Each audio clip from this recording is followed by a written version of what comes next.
Are you stuck at home and want to make some art, but you think you don't have any art supplies? Well, I'm here to tell you they're all around you in your house. These are my 10 art supply hacks that you can use right now. Take a look in the family junk drawer and see what you got there. There's probably some art supplies like regular pencils, highlighters, ballpoint pens, tape, whiteout, staples. These can all be used to make art. You might not be used to it, but these will work fine, particularly regular pencils. They've been using them for hundreds of years. Also, the backs of printer paper and old copy paper can be used. So even this top sheet, I can use the back of it to draw on. It's okay that an image is bled through already, but you know, this is a tough time right now, so we gotta use what's available. Did you know you can make watercolors by soaking markers in about a tablespoon of water? This is a great way to get some intense colors. You can use ice trays, egg cartons to make great paint palettes.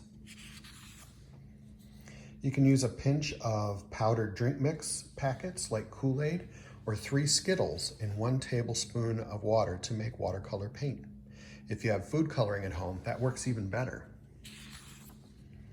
Strong coffee and instant coffees make great paints.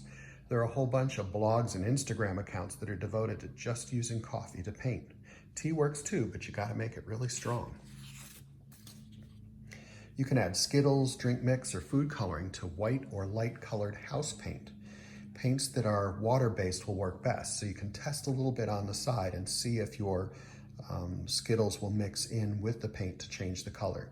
If you're using oil or enamel paints, it probably won't work. People in prisons have no art supplies, so they make their own paintbrushes from hair and a Band-Aid.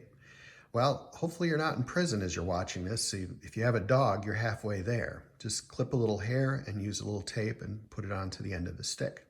If that grosses you out, you can certainly repurpose an old paintbrush, or maybe mom has a makeup brush around that you can use. And don't throw away old markers. You can refill them. You can add a few drops of water, wait 10 minutes. You can add food coloring or Kool-Aid to re-ink it. So if you take a plier and pull off the end cap, it's a little difficult to do. You can put in those 10 drops right in there. Or if you can't really get that open, you can put a few drops into the lid, cap it, and wait for a little bit, and then it'll reactivate the pen. A lot of people think permanent markers need to be thrown away as soon as they get out of ink, but actually you can reactivate those with a high percentage rubbing alcohol. If you have some around the house, 91% works great. Just add a few colors or add a few drops to the lid and then close it up. Keep those caps on tight, and then your markers will last a long time. Did you know you can blend markers with water too and make them look like watercolors? You can see my 4th example here. I used water to blend those markers, and you couldn't tell the difference between those and watercolors. So that's another tip or hack that you can use to make your work look awesome. Clay is also pretty easy to make at home. If you've got some flour and salt, you're good to go. You can also add a teaspoon of cream of tartar if you have that in the kitchen cabinet, but it'll work fine without it. You can either let it air dry or you can bake it at 250 degrees until it's dry. For thin pieces, about an hour. For thicker pieces, probably about 2 hours. The last one you really need some parental supervision with, and do it in an outdoor kind of space like a porch or a deck. But under close parental supervision, you can put a candle on a plate with foil, and then you can get an old stick and burn it to make charcoal. And then the stick can be put onto the foil to kind of keep it safe, like in between as you're moving around and stuff. We also put a bucket of water nearby, so if things get a little out of hand with the stick, you can just drop it in the water and you're good.